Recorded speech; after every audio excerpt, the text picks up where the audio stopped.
Tout l'heure, nous disions que le Seigneur est apparu un groupe de frères et sœurs. En fait, parmi nous, il y a encore des frères et sœurs qui ont certainement entendu la voix du Seigneur leur parler, ou l'Esprit du Seigneur leur disant des choses importantes, ou qui ont vu la gloire du Seigneur dans une vision. Alors pourquoi le Seigneur nous apparaît-il? C'est parce que le Seigneur veut nous utiliser pour faire l'œuvre de son évangile. Quand vient le moment de prêcher son salut, il nous apparaît.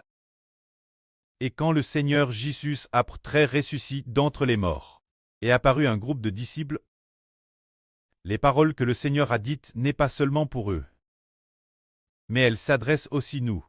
Regardons quand le Seigneur Christ est apparu un groupe de disciples, il a confié aux disciples un travail important, celui de prêcher l'évangile du Seigneur Christ. Lisons cela. Après que le Seigneur soit ressuscité, et après serait apparu un groupe de disciples, il a dit ceci. C'est ce que je vous disais quand j'étais encore avec vous.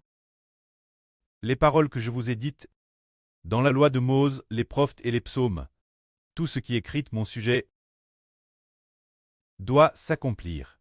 C'est-à-dire tout ce qui concerne le Seigneur Christ. Toutes les choses qui sont dans l'Ancien Testament se sont accomplies en Jésus notre Seigneur. Hervlant qu'il est le Christ Rédempteur.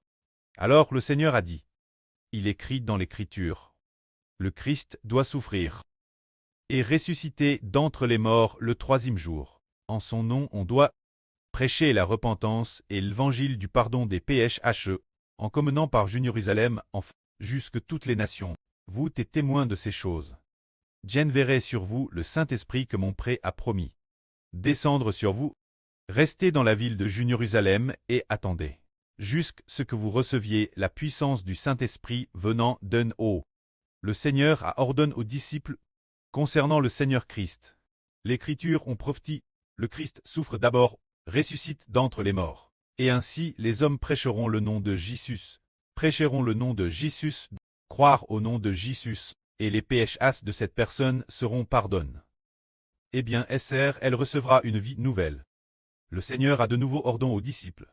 Vous devez attendre Jérusalem, jusqu'à ce que vous receviez la puissance du Saint-Esprit venant d'en haut. Alors les disciples ont attendu.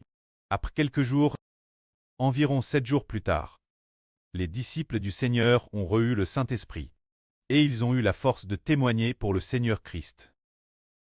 Dans le livre des Actes, le Seigneur a aussi dit ceci. Quand le Saint-Esprit viendra sur vous, vous recevrez une puissance. Jérusalem, en Jude, en Samarie, et jusqu'aux extrémités de la terre, vous serez mes témoins. Ainsi, notre Seigneur Christ nous apparaît, pour une seule chose.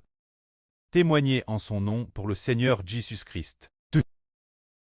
Afin que les gens croient l'Évangile et reçoivent la vie, que le sang verse par le salut du Christ crucifié. Tous ceux qui sont destinés être rachés, soient tous rachés. Que la gloire revienne auprès et au Seigneur. Amen.